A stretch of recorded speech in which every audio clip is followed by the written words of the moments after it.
Welcome to square talks. ఈరోజు మనం ఒక సినిమా గురించి మాట్లాడుకోబోతున్నాం. ఈ మధ్యకాలంలో మలయాళం, తమిళ్ సినిమాలు చాలా తెలుగులోకి డబ్ అవుతున్నాయి, ఓటీటీలో వస్తున్నాయి. అంతకుముందు జై భీమ్ కావచ్చు, ఇప్పుడు చాలా సినిమాలు వచ్చే అలాగే మలయాళం నుంచి. ఇప్పుడు కొత్తగా నరివెట్ట అనే ఒక సినిమా ఓటీటీలో నడుస్తుంది. ఈ మధ్యకాలంలో మలయాళంలో కొంతకాలంగా మలయాళంలో వచ్చే సమాజం మీద తీవ్రమైన ప్రభావం చూపించే సినిమాలు చాలా సంచలనాత్మకంగా అవుతున్నాయి, దేశవ్యాప్తంగా చర్చనీయాంశం అవుతున్నాయి.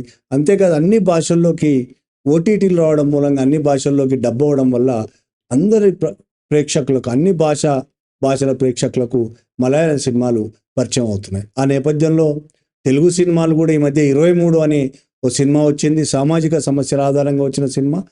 అట్లా తెలుగులో చాలా తక్కువ సినిమాలు అయినప్పటికీ తెలుగులో ఓటీటీ చూస్తున్న వాళ్ళందరికీ మలయాళం సినిమాలు ఇట్లాంటివి చాలా వస్తున్నాయి. ఆ విధంగా ఈ మధ్య వచ్చింది నరివెట్ట. ప్రధానంగా 2003లో జరిగిన సంఘటనల ఆధారంగా తీసిన సినిమా అయినప్పటికీ ఈ మధ్య తీసింది.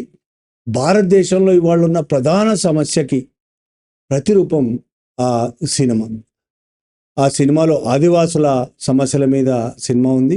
ఆ సినిమా గురించి ఈరోజు ఉన్న పరిస్థితులకు ఆ సినిమాకు ఉన్న లింక్ ఏంటి, వీటి మీద మనతో మాట్లాడడానికి సీనియర్ జర్నలిస్ట్ భరద్వాజ గారు స్టూడియోలో ఉన్నారు. నమస్తే భరద్వాజ. నమస్తే అండి. ఈ నరివెట్ట సినిమా అసలు ఏంటి? నరివెట్ట ఏంటి? నరివెట్ట సినిమా ఏంటి? నరివెట్ట అంటే ఏంటి? దీని మీద వివరాలు చెప్తారా? నరివేట అంటే వేట అని అర్థం అండి.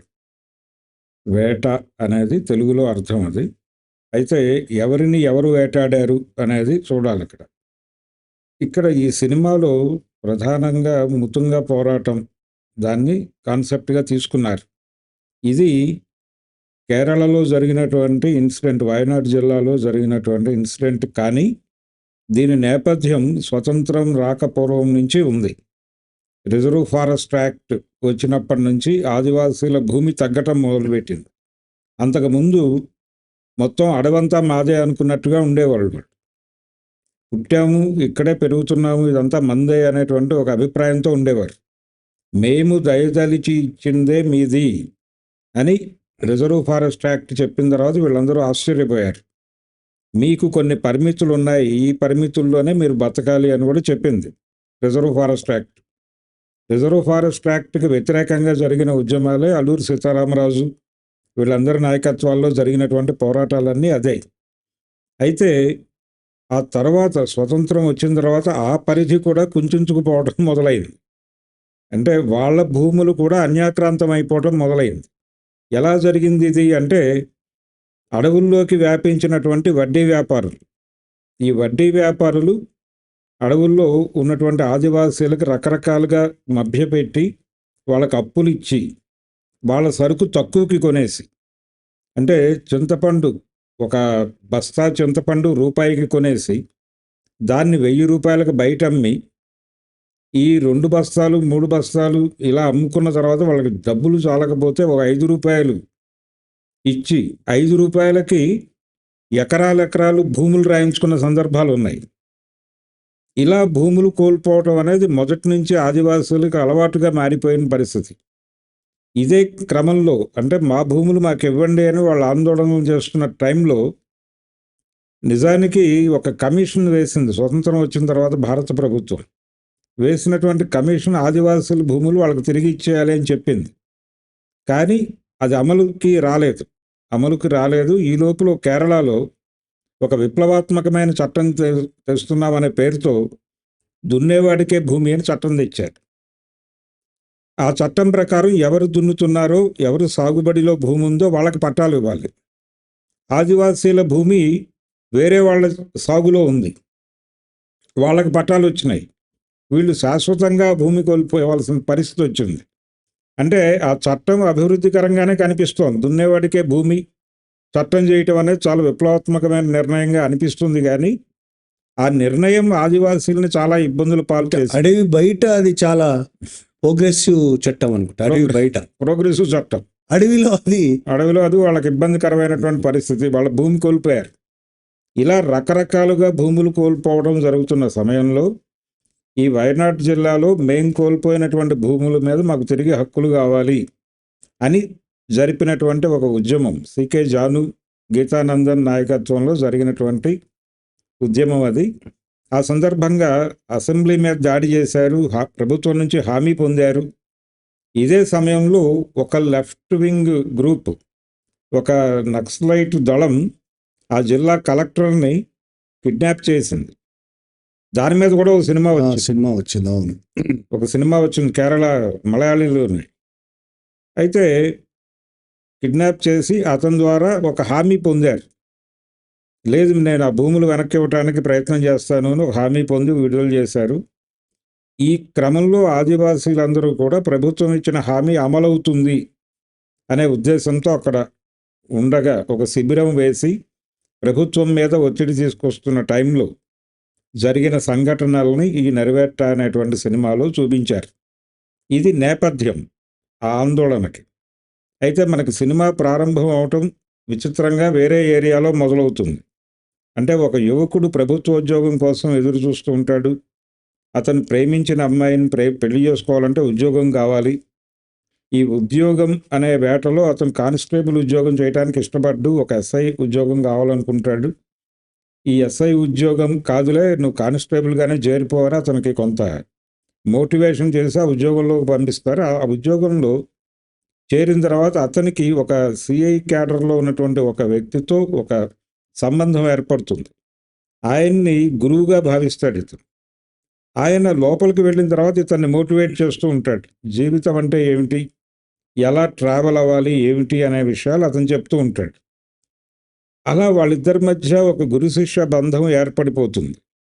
ఈ ఏర్పడిన సమయంలో వీళ్ళని ఈ వయనాడ్ జిల్లాలో ఈ ఆదివాసీల పోరాటం అణిచివేయటానికి పంపించేటువంటి పోలీస్ పటాలంలో వీళ్ళిద్దరిని వేసి పంపిస్తారు. అక్కడికి వెళ్ళిన తర్వాత ఏం జరిగింది అనేది కథ.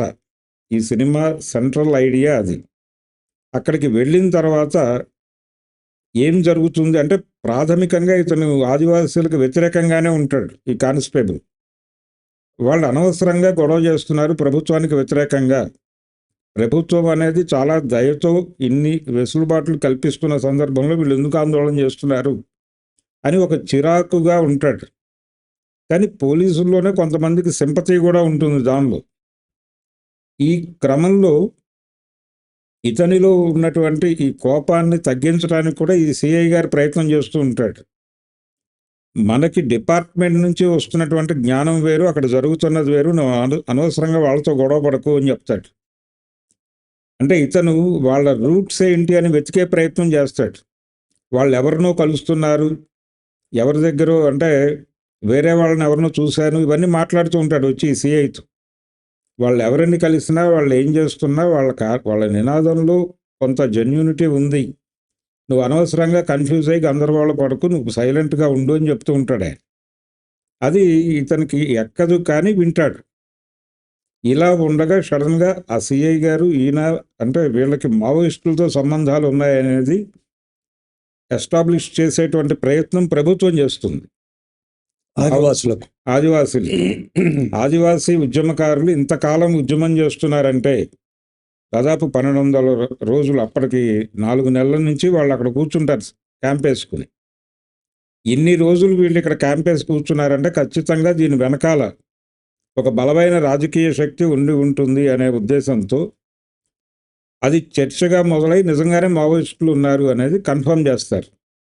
ఈ మావోయిస్టులు ఉన్నారు అనేటువంటి అభిప్రాయానికి ఎవరో వేరే వాళ్ళు ప్యాంట్లు షర్ట్లు వేసుకున్న వాళ్ళు ఎవరో వీళ్ళతో కలిసి కనిపించారు అని ఇతను చెప్పిన మాట ఒక ఆలంబనగా దొరుకుతుంది ఆఫీసర్కి. అక్కడి నుంచి అది పట్టుకొని నిజంగానే మావోయిస్టులు ఉన్నారు అనే ప్రయత్నం, మావోయిస్టుల్ని వెతకటం కోసం ఒక టీములుగా 2 టీములను ఏర్పాటు చేస్తారు. ఆ 2 టీముల్లో ఇతని సిఐ చెరొక టీంలోనూ చీలి వెళ్ళిపోతారు. ఆ వెళ్ళిపోయిన తర్వాత ఆ సిఐ చనిపోతాడు.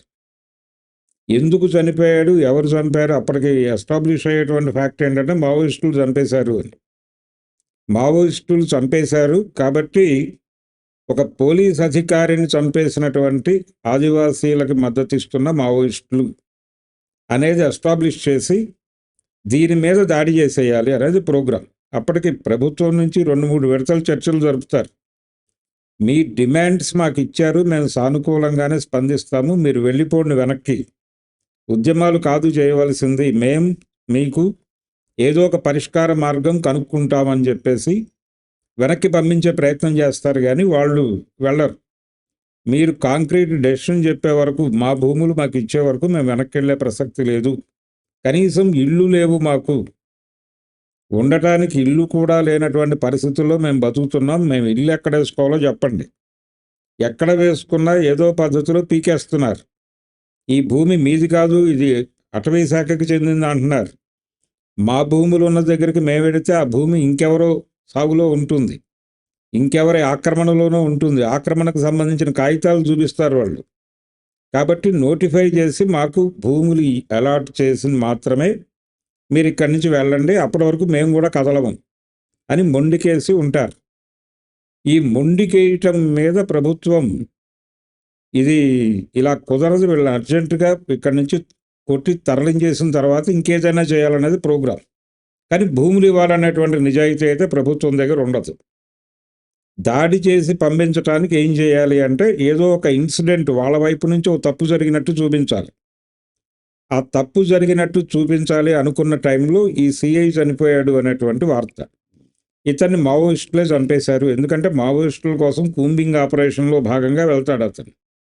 చనిపోయాడు అనేటువంటి వార్త వస్తుంది. కాబట్టి మావోయిస్టులకు తప్ప ఇంకెవరికి చంపే అవకాశం లేదు, అవసరం లేదు. కాబట్టి మావోయిస్టులే చంపేశారు. కాబట్టి ఇప్పుడు మావోయిస్టులు మద్దతు ఇస్తున్న ఈ ఉద్యమకారుల్ని, వీళ్ళ వల్లనే మన సిఐ చనిపోయాడు కాబట్టి ఈ సెంటిమెంట్ని రైజ్ చేసి దాడి చేసేయాలి అనే ప్రోగ్రాం తీసేసుకుని ముందుకెళ్ళిపోతారు. ఈ ముందుకు వెడుతున్న టైంలో సిఐని ఎవరు చంపారో ఇతనికి తెలుస్తుంది. అప్పటి వరకు ఈ కానిస్టేబుల్కి ఉన్నటువంటి అన్ని అభిప్రాయాలు తల్లకిందులు అవుతాయి. ప్రభుత్వాన్ని ఇతను బలంగా నమ్ముతూ ఉంటాడు. ప్రభుత్వం అనేది ఎంత మాయలమారి పనులు చేస్తుంది అనేది ఇతనికి మొదటిసారిగా అనుభవంలోకి వస్తుంది. ఈ అనుభవం చాలా విషయాలని, చాలా విండోస్ ఓపెన్ చేస్తుంది అతనికి. తన జీవితం అలా అయిపోవడానికి కారణం కూడా ప్రభుత్వమే అనేసి నెమ్మదిగా అతనికి ఒక్కొక్క విండో ఓపెన్ అవుతూ ఈ సిఐని చంపేయటం అనే ప్రోగ్రాం ప్రభుత్వమే చేసింది. ప్రభుత్వమే కాటేసి చంపేసింది. కాటేసి చంపేసి అది ఆ నెపం వాళ్ళ మీద వేసి ఈ సాకు చూపించి ఈ ఆదివాసీల ఉద్యమాన్ని రక్తప్రేరులో ముంచడానికి ప్రయత్నం చేస్తోంది అనేది స్పష్టంగా అతనికి అర్థమైపోయిన తర్వాత తను ఎవరి వైపు నిలబడాలో అర్థమవుతుంది. అర్థమయ్యి ఈ దాడి జరుగుతుండగా దాడిని ప్రతిఘటించడానికి అతను ప్రయత్నం చేస్తాడు. ఈ ప్రయత్నంలో అతన్ని కూడా చితక్కొడేస్తారు. కొట్టేసి చివరికి ఫైనల్గా వాళ్ళందరినీ అరెస్టులు చేసి లోపల పెడతారు. ఈ ఉద్యమకారుల్ని, అలాగే పారిపోయే వాళ్ళు పారిపోతారు, చెల్లాచెదురు అయిపోతారు. ఈ టైంలో అతను ఏం చెయ్యాలి అనే ప్రోగ్రాం తీసుకుని నెమ్మదిగా న్యాయ వ్యవస్థను ఆశ్రయించి ఒక జడ్జి గారిని పట్టుకొని ఈ మొత్తం వివరించి ఇందులో ప్రభుత్వం చేసినటువంటి దుర్మార్గాన్ని కోర్టుకు అర్థం చేయించడం ద్వారా ఆ సమస్యకు ఒక ముగింపు పలికేటువంటి కార్యక్రమంతో సినిమా ముగుస్తుంది. కాల్పులు కూడా జరిగి చనిపోతారు ఇందులో. కాల్పులు జరపటము, చంపేయటము, వాంటెడ్గా కాల్పులు జరపటం. కాల్పులు జరపటం అనేది ఆందోళనకారులు తమ మీద దాడి చేస్తే కాల్పులు జరపటం అనేది జరుగుతుంది. ఇది మాత్రమే కాదు, అప్పుడు కూడా ఆత్మరక్షణ కోసం జరిపే కాల్పులు కాకుండా ఇంటెన్షనల్గా కొంతమందిని మార్క్ చేసి మరీ చంపేస్తారు.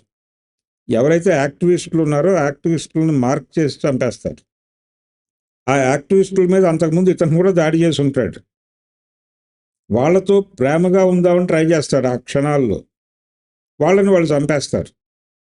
ఇలా ఒక గందరగోళం. ఆ శవాలను తీసుకెళ్ళి పాతిపెట్టడం, నిర్మోహమాటంగా నిర్దాక్షిణ్యంగా ఎంత క్రూయల్గా వ్యవహరిస్తుంది స్టేట్ అనేది చాలా అద్భుతంగా చూపించాడు. అలాగే ఒక ఉద్యమాన్ని అణిచివేయాలి అనుకున్నప్పుడు ఎంతకైనా దిగజారుతుంది, ఏ స్థాయికైనా వెళ్ళిపోతారు, అది కంట్రోల్ చేయటమే ప్రధానము అనే ప్రోగ్రాంలోకి వెళ్ళిపోయాక రేటింగ్స్ ఉంటాయి. అంటే అధికారులకి రేటింగ్స్ ఉంటాయి. ఇది కంట్రోల్ చేయాలి అన్నప్పుడు మీరు ఎలా కంట్రోల్ చేస్తారు అనేది మీ నిర్ణయం. మీరు అలా కంట్రోల్ చేసేయండి, కాకపోతే లీడ్స్ ఇస్తారు. లీడ్స్ కూడా అతనికి మంత్రిమండలి నుంచి వస్తుంది. ఇది ఒక విచిత్రమైనటువంటి విషయం. దాన్ని నిర్మోహమాటంగా మాట్లాడాడు డైరెక్ట్. వచ్చిన తర్వాత అంటే అతనికి మంత్రిమండలి నుంచి వచ్చినటువంటి ఫోన్ నుంచి ఈ ప్రోగ్రామ్ డిజైన్ చేస్తాడు. డిజైన్ చేసి సైన్యాన్ని రప్పించి పోలీసులతో, లోకల్ పోలీసుతో చేయించరు. అది మళ్ళీ లోకల్ పోలీస్ అంటే మళ్ళీ ఎక్కడో ఒక చోట రాజీ పడతారు అనే ఉద్దేశంతో సైన్యాన్ని రప్పించి, బిఎస్ఎఫ్ జవాన్లను రప్పించి వాళ్ళతో ఈ హత్య చేయిస్తారు. ఈ హత్య చేయించటం అనేది అనుకోకుండా బయటపడి ఈ సెర్చ్లో ఇతనికి ఉన్నటువంటి ఎమోషనల్ బాండింగ్లో నుంచి ఈ చర్చ లేవనెత్తుతాడు. ఈ చర్చని కంట్రోల్ చేయడానికి పై ఆఫీసర్లు చాలా ప్రయత్నం చేస్తారు, కానీ ఇతను ఆగడు. ఏదో జరుగుతోంది సంథింగ్ అనేది అనిపించి ఈ సెర్చ్లో భాగంగా అతను ఆ ఇన్వెస్టిగేషన్ చేసి మొత్తానికి ఫైనల్గా ఇది ప్రాయోజిత హత్య అనే విషయాన్ని తేలుస్తాడు. గవర్నమెంట్ స్పాన్సర్డ్ మర్డర్ అనేది తేల్చిన తర్వాత నుంచి ఆ సినిమా చూస్తున్నటువంటి ప్రేక్షకులకు కూడా రాజ్య స్వభావం అర్థమవుతుంది.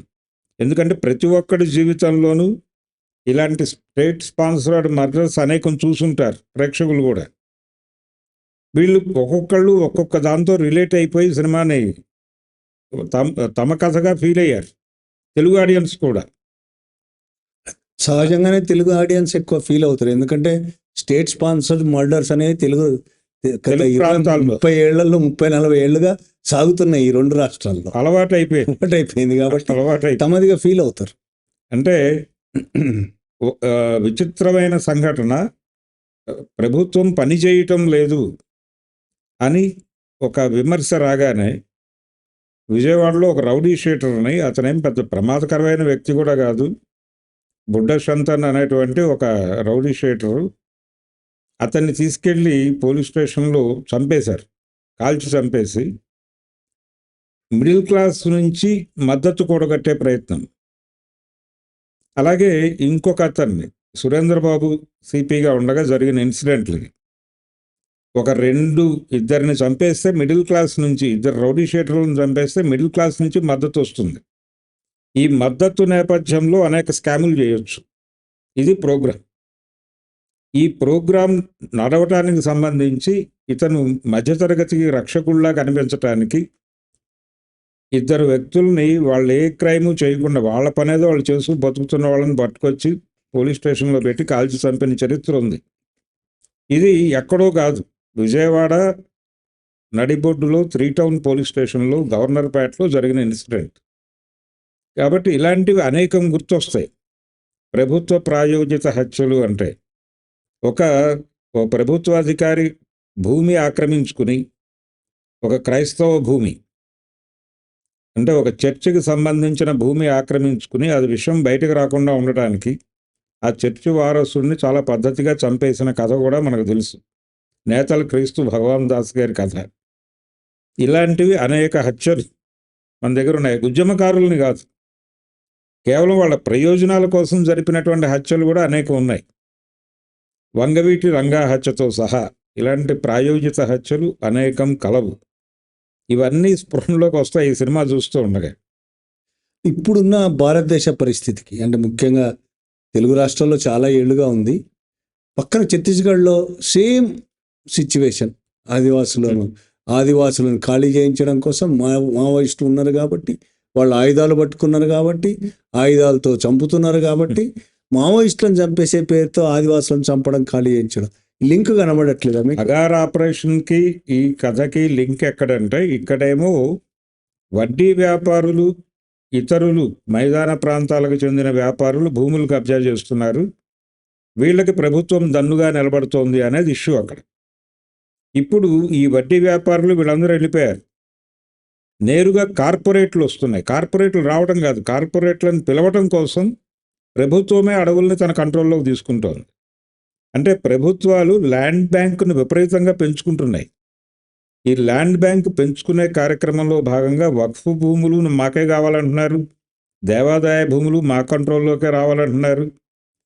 చివరికి వ్యక్తిగత ఆస్తులు రద్దు చేసి మొత్తం ప్రభుత్వ ఆస్తులుగా ప్రకటించే పరిస్థితికి ప్రభుత్వం వెడుతుందేమో అనే భయం కలిగిస్తున్నారు.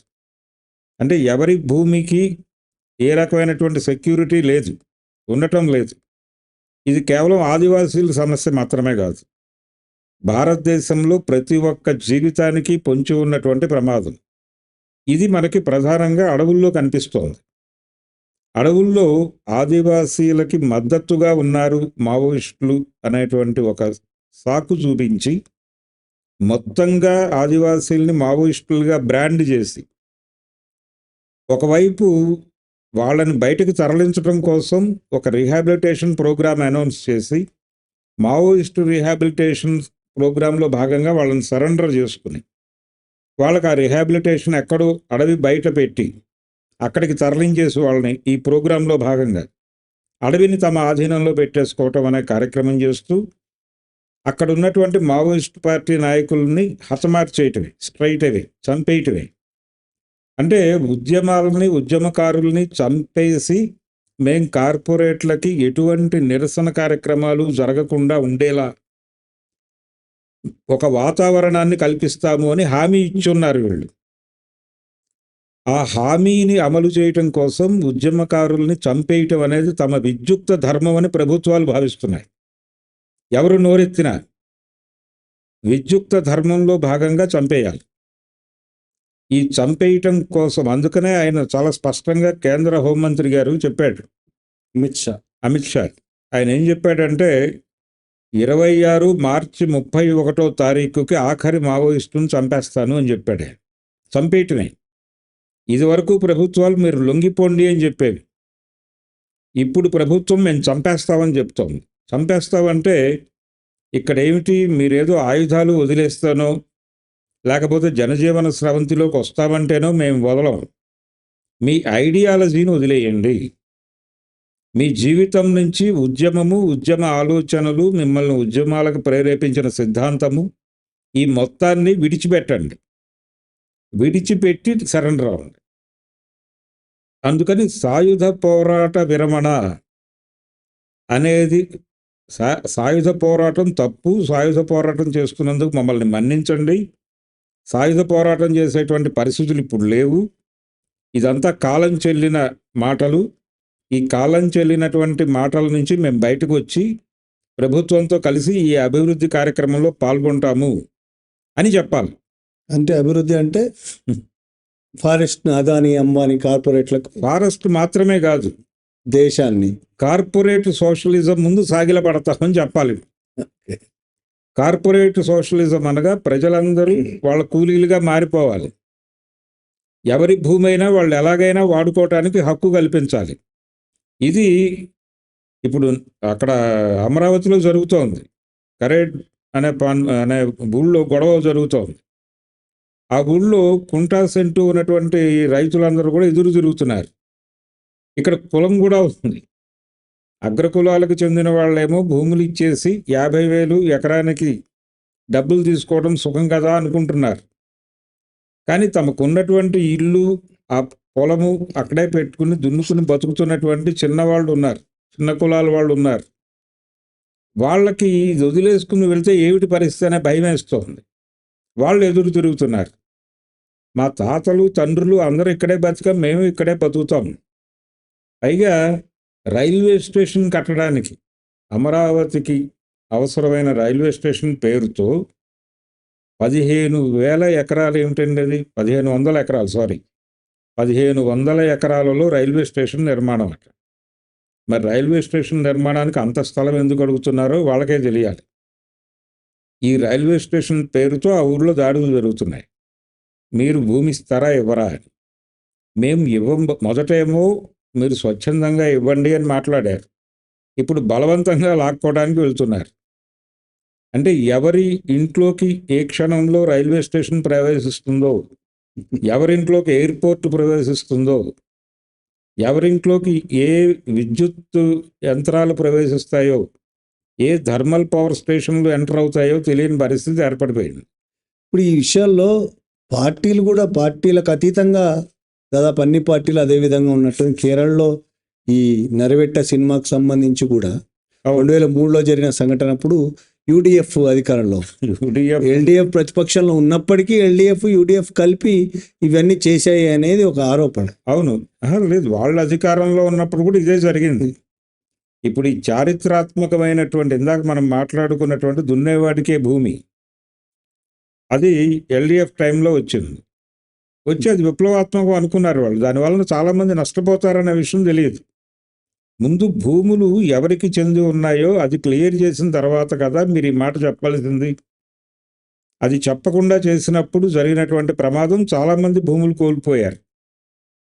ఇలా ఎవరైనా సరే, అంటే ఎవరైనా సరే, ఇది కాకుండా మనుషులంతా ఒక్కటే అనే నినాదం ఉంది. మనుషులంతా ఒక్కటే అనే నినాదం ఎవరిస్తున్నారు అనే దాన్ని బట్టి అది ప్రోగ్రెసివా కాదా అనేది డిసైడ్ అవుతుంది. ఒక అగ్రకులం వాళ్ళు కనుక మనుషులంతా ఒక్కటే అనే నినాదం ఇస్తే, కింది కులాల వాళ్ళని తమకి బానిసలుగా మార్చుకోవడానికి ఏదో స్కీమ్ చేస్తున్నారు అనేది అర్థం.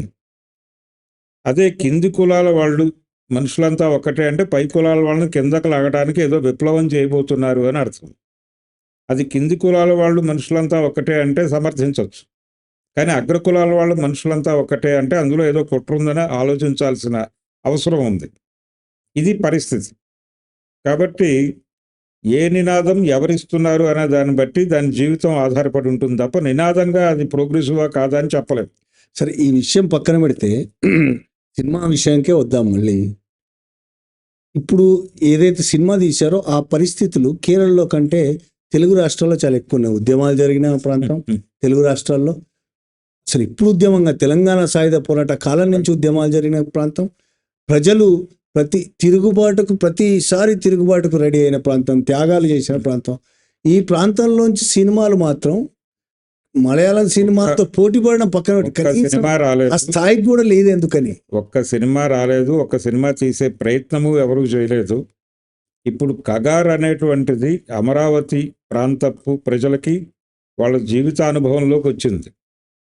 అలాగే తెలంగాణ ప్రజలకు కూడా కగార్ అర్థమైంది. ఇక్కడ సాయుధ పోరాటం జరిగినటువంటి నేపథ్యం ఉన్నటువంటి ప్రాంతంలోనే రేవంత్ రెడ్డి గారు చాలా స్పష్టంగా అంతకుముందు ఉన్నటువంటి ప్రభుత్వం ఫార్మా సిటీ పేరుతో ప్రభుత్వ భూమి కేటాయించింది. ఆ ప్రభుత్వ భూమిని వెనక్కి తీసేసుకున్నాడు. ఈయన తీసేసుకుని అభివృద్ధి వికేంద్రీకరణ అనే పేరుతో అభివృద్ధిని ఊరూరా పంచుతాను అని చెప్పి ఆయన వివిధ జిల్లాలకి ఫార్మా క్లస్టర్లను పెట్టి ఆ ప్రాంతాలలో మీరు భూములు ఇవ్వండి అని ప్రజలను అడిగాడు. మీ అభివృద్ధి కోసం మీ భూములు ఇవ్వండి, మీ భూముల్లో ఫార్మా కంపెనీలు వస్తాయి, తద్వారా మీ భూములు నాశనం అయిపోతాయి, అది వేరే గొడవ, దానిలో మీకు ఉపాధి దొరుకుతుంది అని చెప్పాడు ఆయన. ఏ ఉపాధి దొరుకుతుంది? వాళ్ళు తలుపులు తీసే ఉద్యోగాలు ఇస్తారు. తలుపులు తీసే ఉద్యోగం, తలుపులు మూసే ఉద్యోగం తప్ప ఇంకో ఉద్యోగానికి వీళ్ళు పనికిరారు. ఈ టెక్నోక్రాట్స్ని ఆ ప్రాంతంలో డెవలప్ చేయడానికి ఏదైనా ప్రోగ్రామ్ ఉందా వీళ్ళకి? గవర్నమెంట్కి ఏదైనా అక్కడ ఒక విద్యాలయం పెట్టి వీళ్ళందరినీ డెవలప్ చేసి వీళ్ళకి మాత్రమే ఉద్యోగాలు ఇస్తాము, ఇంకెవరికి ఇవ్వము అనే హామీ లేదు దానిలో. మీకు కూడా ఉద్యోగాలు ఇస్తామని చెప్పారు. ప్రజలు భయపడిపోయి ఇళ్ళకి తాళాలు వేసుకుని పారిపోయారు. మహబూబ్ నగర్ జిల్లాలో ఆ ఇళ్ల మీద దాడులు జరిగిన కేసులు పెట్టారు. ఇప్పుడు దాని గురించిన చర్చ జరుగుతోంది. ఇదే పరిస్థితి కర్ణాటకలో జరిగింది. కర్ణాటకలో ప్రభుత్వం ఒక అడుగు వెనక్కేసింది. కాబట్టి ప్రజల భూములకి గ్యారంటీలు లేవు ఎక్కడ. కగార్ అనేది అడవుల నుంచి మైదాన ప్రాంతాల్లోకి విస్తరించి ఎవరి ఇంటికి గ్యారంటీ లేని పరిస్థితి. వ్యక్తిగత ఆస్తి రద్దు, ప్రతి ఒక్కడి ఆస్తి కార్పొరేట్ల పరం అనే ప్రోగ్రాం. మీరు ఊడిగం చేయండి, మీరు ఉండటానికి ఏదో ఒక ఇల్లు చూపిస్తాం, మీరు ఊడిగం చేయండి, మీకు కార్లు కొనిస్తాం, అన్నీ. అంటే వాళ్ళు తయారు చేసేటువంటి వస్తువులన్నింటికి వీళ్ళే కన్జ్యూమర్లు, మళ్ళీ ఖచ్చితంగా కొని తీరాలి, అనుభవించాలి, ఇవన్నీ చేయాలి. కానీ మీదంటూ ఏమీ ఉండదు. మీరు పుట్టాక మీరు ఉండటానికి ఒక ఇల్లు ఏర్పాటు చేస్తాం అంటే వాళ్ళ ఆస్తులు ఏ స్థాయిలో కోల్పోతారో ఆ స్థాయిలో ఒక విల్లానో, ఒక 4 బెడ్రూమో, 3 బెడ్రూమో, 2 BHKనో 1 BHKనో ఇస్తారు. వాటిలో బతకటమే. వాటిలో బతుకుతూ పనిచేసి కార్పొరేట్లకి లాభాలు కలిగిస్తూ వాళ్ళు పంచినటువంటి డబ్బుల్లో వాళ్ళు తయారు చేసినటువంటి వస్తువులు కొనుక్కుంటూ అలా బతకండి మీరు, అంతకు మించి వేరే కార్యక్రమాలు ఏవి లేవు అని కార్పొరేట్ సోషలిజం అనే దాన్ని ఒకదాన్ని పట్టుకొచ్చి ప్రజల మీద రుద్దే ప్రయత్నం జరుగుతోంది. ఇప్పుడు అదే తెలుగు రాష్ట్రాల్లో మీరు ఇంత చెప్తున్నట్టు తెలుగు రాష్ట్రం ఇంత జరుగుతుంది, సామాజిక సమస్యలు విపరీతంగా పెరిగిపోతున్న ప్రజల తిరుగుబాటు కూడా ఉన్నా టాలీవుడ్ సినిమా మాత్రం దాన్ని కనీసం టచ్ చేయడం లేదు. ఎందుకని? అది సామాజికంగా బ్యాక్గ్రౌండ్ ఏంటి, నేపథ్యం ఏంది, ఎందుకు ఇట్లా తయారవుతుంది? మలయాళంలో ఎందుకు అంత బ్రహ్మాండ సినిమాలు తీస్తున్నారు, ఇక్కడ ఎందుకు తీయలేకపోతున్నారు? నిజానికి ఇష్యూ వాళ్ళది కాదు. ఇప్పుడు కేరళలో జరిగినటువంటి 2 సినిమాలు వచ్చాయి ఇదే నేపథ్యంలో అని చెప్పుకున్నాం మనం. ఆ కలెక్టర్ కిడ్నాప్ నేపథ్యంలో ఒక సినిమా వచ్చింది. ఇప్పుడు ఈ జరిగినటువంటి ఆదివాసీల మీద దాడుల, అంటే వాళ్ళ మీద మావోయిస్టులతో సంబంధాలు ఉన్నాయి, మావోయిస్టులు సిఐని చంపేశాడని కుట్రపూరితంగా ప్రచారం చేసి జనాల్ని చంపేసినటువంటి కథని ఇప్పుడు సినిమాగా చూపించారు. ఇలాంటి కుట్రలు మన మీద కూడా జరుగుతాయేమో అని భయపడుతున్నారు మిగిలిన ఇప్పుడు పోరాటంలో ఉన్నటువంటి జనాలందరూ. ఈ కరేడు ప్రాంతం ప్రజలు కూడా అదే భయపడుతున్నారు. ఎవరన్నా పోలీసుని చంపి ఇక్కడ పడేసి ఏంటి పరిస్థితి, మీరే చంపారంటే మనం ఏం చేయగలమని భయపడుతున్నారు ఈ సినిమా ఓటీటీలో చూసి. కాబట్టి ఈ నిజ జీవిత గాథల్ని సినిమాలుగా చెప్పడం అనేది తెలుగు సినిమాకి మొదటి నుంచి కూడా ఆ చరిత్ర లేదు. దీనికి ఆ చరిత్ర లేదు, ఆ కల్చర్ లేదు. కారణం ఈ సినిమా పరిశ్రమ ఇన్ టోటల్గా ఒక సెక్షన్ చేతుల్లో ఉంది. ఇప్పుడు ఉన్నటువంటి టాలీవుడ్ పరిశ్రమ మీద ఖచ్చితంగా పసుపు జెండా ఎగురుతోంది, తెలుగుదేశం జెండా ఎగురుతోంది. మొత్తం అందరూ కూడా ఆ కమ్యూనిటీకి చెందిన వారే, వాళ్ళే నిర్మాతలు, వాళ్ళే దర్శకులు. వాళ్ళ ప్రయోజనాలకు భిన్నమైనటువంటి ఏ కథని వాళ్ళు ఎంటర్టైన్ చేయరు. అందుకని అమరావతి అనేది ప్రజా రాజధాని, అమరావతి నిర్మాణం అనేది ఆంధ్రుల కళ. ఈ ప్రమోషన్ యాక్టివిటీలో ఉన్నారు. అమరావతి కోసం ఏం చేయటానికైనా ప్రాణాలు వడ్డటానికి కూడా సిద్ధమయ్యేటువంటి త్యాగమూర్తుల కథ సినిమా తీస్తే ఇప్పుడు దాన్ని భుజాన్ని ఎత్తుకుంటారు. రాజధాని ఫైల్స్ అనే పేరుతో సినిమా వచ్చింది ఆల్రెడీ. అమరావతి కోసం త్యాగం చేసినటువంటి ప్రజల చరిత్ర అనే పేరుతో సినిమా వచ్చింది. కానీ అమరావతి పేరుతో నాశనం అయిపోతున్న జీవితాల మీద సినిమా తీస్తారంటే వీళ్ళెవరూ ఒప్పుకోరు. ఇప్పుడు జరుగుతున్నటువంటి ప్రజలు, ఒక ఆవిడ మొన్న టీవీల ముందు అద్భుతంగా మాట్లాడింది, ఆ ప్రాంతానికి చెందినటువంటి ఒక కూలీ మహిళ. ఆవిడ అసలు మా భూములు తీసుకునే హక్కు ఎవరిచ్చారో చెప్పండి, ముందు కాగితం చూపించమనండి, రాజ్యాంగం ప్రకారం ఇది వాళ్ళకి హక్కు ఎవరైనా ఉందా రాజ్యాంగంలో, అది చెప్పమనండి అంటోంది ఆవిడ. అంటే రాజ్యాంగం అనేది లేదు. ఇప్పుడు రాజ్యాంగం ప్లేస్లో వాళ్ళు రామాయణ రాజ్యాంగాన్ని వాడుతున్నారు, రామాయణాన్ని రాజ్యాంగంగా నడుపుతున్నారు. రాముడు చేసింది కూడా ఇదే. రాముడు కూడా అడవుల నుంచి ఆదివాసీలను ఖాళీ చేయించి అడవులన్నీ అయోధ్యకు కట్టబెట్టే ప్రయత్నమే చేశాడు. ఇప్పుడు వీళ్ళు అదే చేస్తున్నారు. వీళ్ళు కూడా కార్పొరేట్లకు అడవులను కట్టబెట్టడం కోసం ఆదివాసీలను బయటకు గెంటేయటము, కంట్రోల్లోకి తీసుకోవటం, మొత్తం భారతదేశంలో ఉన్నటువంటి అన్ని సమూహాలని తమ కంట్రోల్లోకి తీసుకోవటం. ఈ మధ్య వక్ఫ్ భూములు చూశాను, వాళ్ళు ఒక 4 రోజులు మాట్లాడి సైలెంట్ అయిపోయారు అందరూ. అంటే సరెండర్ చేసుకోవటం. సరెండర్ అనే ప్రోగ్రాం ఒకటి బలంగా నడుస్తూ వస్తుంది. ప్రతి సెక్షన్ని బెదిరించటం, లొంగ తీసుకోవటం. ఆదివాసులు సరెండర్, మావోయిస్టులు సరెండర్, రైతులు సరెండర్, ముస్లింలు సరెండర్, అందరూ ప్రభుత్వాలే సరెండర్, రాష్ట్ర ప్రభుత్వాలు కూడా సరెండర్ కదా. రాష్ట్ర ప్రభుత్వాలు, రాజకీయ పార్టీలు ఇన్ టోటల్ సరెండర్ అయి ఉన్నాయి ఇప్పుడు, ఇంక్లూడింగ్ కాంగ్రెస్ పార్టీతో సహా. కాంగ్రెస్ పార్టీ కూడా ఎవరైనా వెళ్ళి కదిపితే మాట్లాడుతోంది తప్ప తను ప్రోగ్రామ్గా తీసుకుని దీనికి వ్యతిరేకంగా ఒక ఉద్యమం చేయాలనే కార్యక్రమం లేదు. ఏ రూపంలోనూ ఏ ప్రాంతంలోనూ కూడా లేదు. ఎందుకంటే వాళ్ళు కగారికి వ్యతిరేకంగా మాట్లాడితే మీరు తెలంగాణలో ఫార్మా క్లస్టర్ల పేరుతో మీ ప్రభుత్వం చేసింది ఏమిటి అని ఎవడో ప్రశ్నిస్తాడు. ఆ ప్రశ్నను ఎదుర్కోవాల్సి ఉంటుంది. వీళ్ళు ఏది మాట్లాడినా అందరూ కగారులో భాగమే. ప్రతి ఒక్క పార్టీ, కేరళ సిపిఎంతో సహా. ఇప్పుడు ఎవరు మాట్లాడినా మీరు చేసింది ఏమిటి అని అనేక ఫైల్స్ తీసుకొచ్చి అక్కడ పెట్టగలరు. అనేక ఫైల్స్ని సినిమాలుగా కూడా తీసి ప్రజల ముందు పెట్టేటువంటి సమర్థత ఉంది వాళ్ళకి. ఇటువంటి పరిస్థితుల్లో ఈ నరివేట చూసినటువంటి ప్రతి ఒక్క తెలుగు ప్రేక్షకుడు మా ఇంట్లో ఇలాంటి సంఘటన ఎప్పుడు జరగబోతోంది అనేటువంటి భయంతో ఉన్నారు. ముఖ్యంగా అమరావతి ప్రాంతంలో కావచ్చు, ఇప్పుడు ఈ ఫార్మా క్లస్టర్ల ఏరియాల్లో కావచ్చు, తెలంగాణలో ఆల్రెడీ కేసులు పెట్టారు. ఇక్కడ తెలంగాణలో సూర్యాపేట ఏరియాలో ఫార్మా క్లస్టర్ వద్దు అన్నందుకు వాళ్ళ మీద కేసులు పెట్టారు. కేసులు పెట్టి వదిలేస్తే ఓకే, వీళ్ళు ప్రభుత్వ వ్యతిరేకంగా మారి అక్కడ ఎవరో అధికారిని చంపేశారని ఒక అధికారిని వీళ్ళే చంపి అక్కడ పడేస్తే ఏంటి పరిస్థితి? అంటే పాత రోజుల్లో మున్షి ప్రేమచంద్ లాంటి వాడు ఈ దేశంలో మత కల్లోలాలు క్రియేట్ చేయడానికి గోదావరి వీటిలో నవలల్లో ఉంటుంది సంఘటనలు.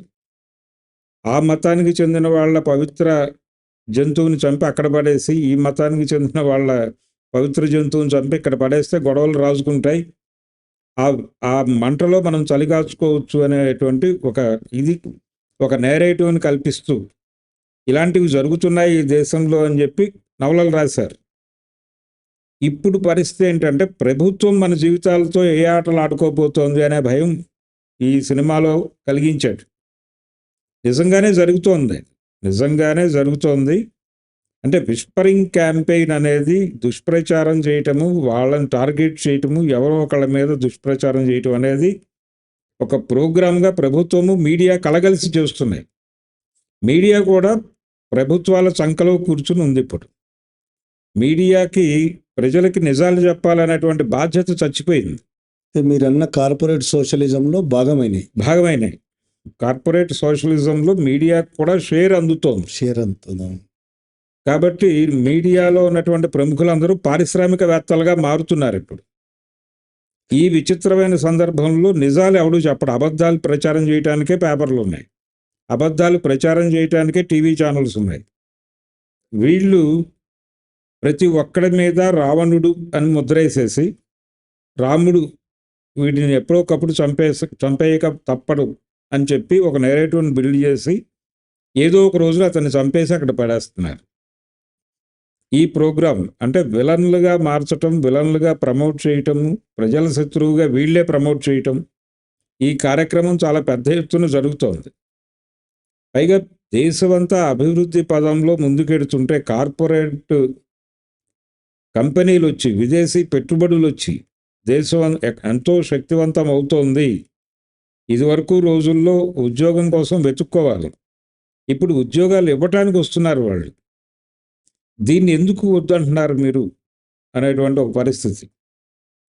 ఇక్కడ ప్రతి ఒక్కళ్ళని అణిచివేసి కంట్రోల్లోకి తీసుకోవటం, ప్రతి వృత్తిని వాళ్ళు కబ్జా చేయటం, ఎవరి వృత్తిని వాళ్ళని చేసుకోనివని విచిత్రమైనటువంటి ఒక పరిస్థితిలోకి తీసుకెళ్ళిపోయారు ఆల్రెడీ. ఈ గందరగోళం గురించి ఎవరు మాట్లాడినా వాడిని వేర్పాటువాది అంటున్నారు, లేకపోతే ఇంకొకటి అంటున్నారు. ఏదో ఒక పద్ధతిలో ముద్ర వేసి ద్రోహి అని చెప్పి తేల్చి చంపేసే పరిస్థితికి తీసుకెళ్తున్నారు. కాబట్టి ఈ నరివేట సినిమా చూసిన ప్రతి ఒక్కడికి భయం పట్టుకుంటోంది. ఇప్పుడు మనం ఏమిటి అనేది, మనం ఇక్కడ అడవిలో లేం కదా, లేకపోతే మనది ఇష్యూ కాదు కదా అనుకునే పరిస్థితి లేదు. ఇప్పుడు ప్రతి ఒక్క ఇంట్లోనూ ఇష్యూ మొదలవుతోంది. అది అమరావతిలో మొదలైంది, విశాఖపట్నంలో మొదలైంది, తెలంగాణలో దాదాపు 5-6 జిల్లాల్లో నడుస్తోంది. సో ఇప్పుడు ప్రతి ఒక్క ఛత్తీస్గఢ్లో దండకారణ్యం అదే భారతదేశం అంతా అదే నడుస్తుంది. భారతదేశం అంతటా ఇప్పుడు దండకారణ్యంలో అదే ఉంది. ఇప్పుడు బాక్సైడ్ పేరుతో అక్కడి నుంచి ఆ రోజుల్లో ఆదివాసీలను ఖాళీ చేయిస్తున్నారు వద్దు అని చెప్పి అభివృద్ధిని అడ్డుకుంటున్నటువంటి నక్సలైట్లని ప్రచారం చేశాడు చంద్రబాబు. కానీ ఆదివాసీల కోరిక ఏమిటి అనేది ఎవడూ పట్టించుకోలేదు. ఎందుకు వద్దు అంటున్నారు వాళ్ళు? బాక్సైడ్ తవ్వకం, వాళ్ళకి బాక్సైడ్ తవ్వకం గురించి తెలియదు. వాళ్ళు మా జీవితాలు పోతాయని ఎందుకు అనుకున్నారంటే అక్కడ గుట్టల్లో ఆ బాక్సైడ్ ఉండటం వల్ల నీళ్లు నిలువ ఉండేవి, నీటి నిలువకు ఉపయోగపడేవి, క్యాచ్మెంట్ ఏరియాగా ఉపయోగపడేవి. ఆ నీళ్లు కిందకి ప్రవహించి ఒక నది ఏర్పడేది, దాని ఆధారంగా వ్యవసాయం చేసుకు బతికేవాళ్ళు వాళ్ళు.